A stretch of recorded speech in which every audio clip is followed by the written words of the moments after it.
جب بھی کوئی ہندوستانی یا پاکستانی سعودی جاتا ہے تو پتہ چلتا ہے کہ صلاح کے الگ الگ قسم ہوتے ہیں، آمین جوڑ کا بولنا چاہیے کہ نہیں. کلیئر کٹ حدیث ہے صحیح بخاری کی نمبر 1 بک صلاح کے اندر محمد صلی اللہ علیہ وسلم فرماتے ہیں اس طریقے سے صلاح پڑھو جس طریقے سے آپ مجھے دیکھتے ہیں پڑھتے ہوئے. تو جس طریقے سے محمد صلی اللہ علیہ وسلم نے صلاح پڑھا اسی طریقے سے پڑھنا چاہیے.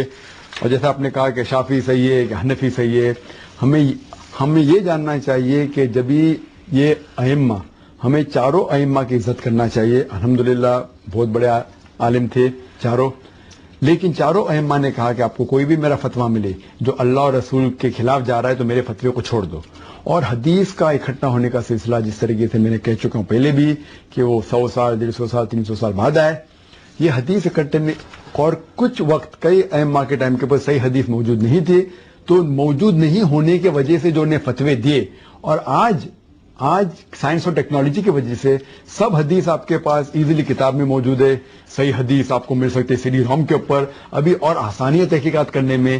تو ہمیں یہ دیکھنا چاہیے کہ جو بھی فتوے دیے ہیں کوئی بھی بڑے عالم نے، ہمیں یہ چیک کرنا چاہیے قرآن اور حدیث سے ملتے ہیں کیا نہیں.